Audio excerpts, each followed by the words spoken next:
Bonjour et bienvenue. Aujourd'hui, on s'attaque à un sujet, disons, assez sensible mais essentiel, la question du logement familial en cas de séparation. Que devient la maison? C'est souvent le cœur du problème. Voilà, c'est la question.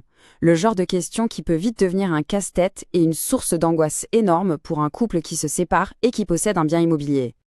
Attention, avant même de penser à faire ses valises, il y a une règle d'or à connaître. Le Code civil est très clair là-dessus. Quitter le domicile familial comme ça, sur un coup de tête, eh bien ça peut être considéré comme une faute. C'est ce qu'on appelle l'abandon du domicile conjugal, et ça peut vraiment compliquer les choses par la suite.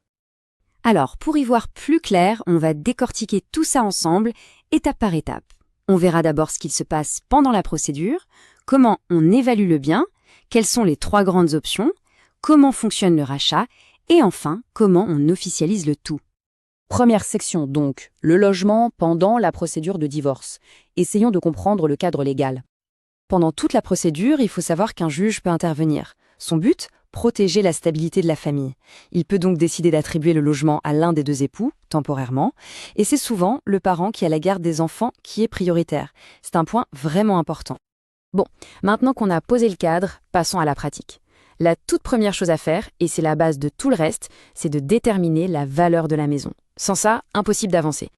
Et pour ça, il y a 2 chemins possibles. Le premier, le plus simple et le moins coûteux, c'est l'accord à l'amiable. Les époux se mettent d'accord, souvent avec l'aide d'un notaire, mais si ça coince, s'il y a un désaccord sur le prix, alors là, c'est le juge qui prend la main. Il va nommer un expert judiciaire, quelqu'un de neutre, qui va fixer la valeur officielle du bien. C'est la solution pour sortir de l'impasse. Ok, la valeur est fixée. On arrive maintenant à une sorte de carrefour. 3 grandes routes s'offrent pour décider de l'avenir de la maison. Première option, la plus radicale peut-être. On vend tout. On rembourse ce qui reste du crédit et on se partage ce qui reste. C'est simple et clair. Deuxième option, l'un des 2 décide de garder la maison. Pour ça, il doit racheter la part de l'autre. On y reviendra en détail. Et enfin, troisième possibilité, rester propriétaires ensemble. C'est ce qu'on appelle une convention d'indivision. C'est souvent une solution temporaire, le temps que la situation se stabilise. Alors, attardons-nous sur l'option la plus fréquente, celle où l'un des 2 souhaite conserver la maison.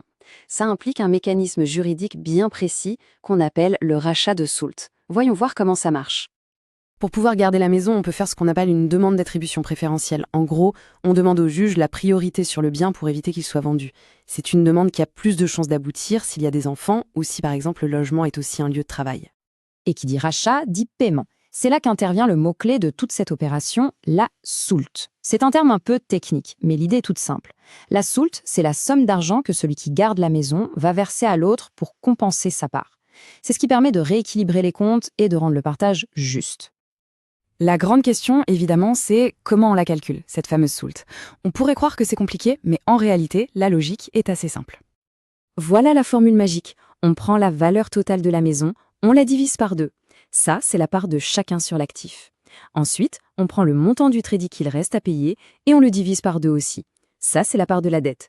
On soustrait la part de la dette de la part de l'actif et voilà, on a le montant de la soult. Rien de mieux qu'un exemple pour que ce soit limpide. Imaginons une maison estimée à 250 000 euros. Et disons qu'il reste encore 60 000 euros de crédit à rembourser à la banque. Alors, faisons le calcul. La moitié de 250 000, c'est 125 000. La moitié de 60 000, c'est 30 000.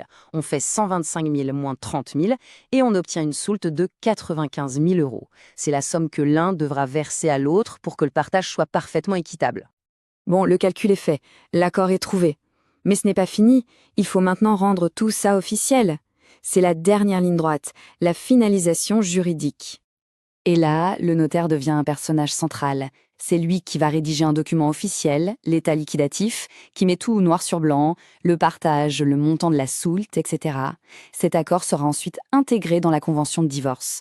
Et point très important, celui qui garde la maison doit aussi contacter sa banque pour reprendre le crédit immobilier à son seul nom. C'est ce qu'on appelle la désolidarisation du prêt. Il faut que la banque accepte, bien sûr.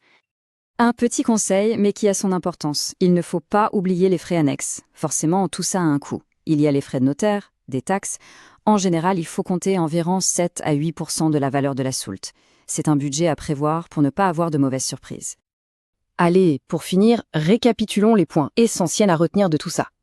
Premièrement, on ne quitte pas le domicile sans un accord écrit ou une décision du juge. C'est la base. Ensuite, tout commence par l'évaluation du bien. Après, il y a 3 chemins possibles, vendre, racheter ou l'indivision. Si on opte pour le rachat, le calcul de la soulte est la clé pour un partage juste. Et enfin, le conseil le plus important, ne jamais rester seul. Il faut s'entourer de professionnels, un avocat, un notaire, pour être bien guidé. Voilà, le parcours financier et juridique est balisé. Mais une fois que tous les calculs sont faits, que les papiers sont signés, il reste une dernière question. Et celle-là, elle n'est pas dans le code civil. C'est une question plus intime. Au-delà de l'aspect financier, est-ce que garder cette maison est vraiment la bonne décision sur le plan émotionnel pour avancer ?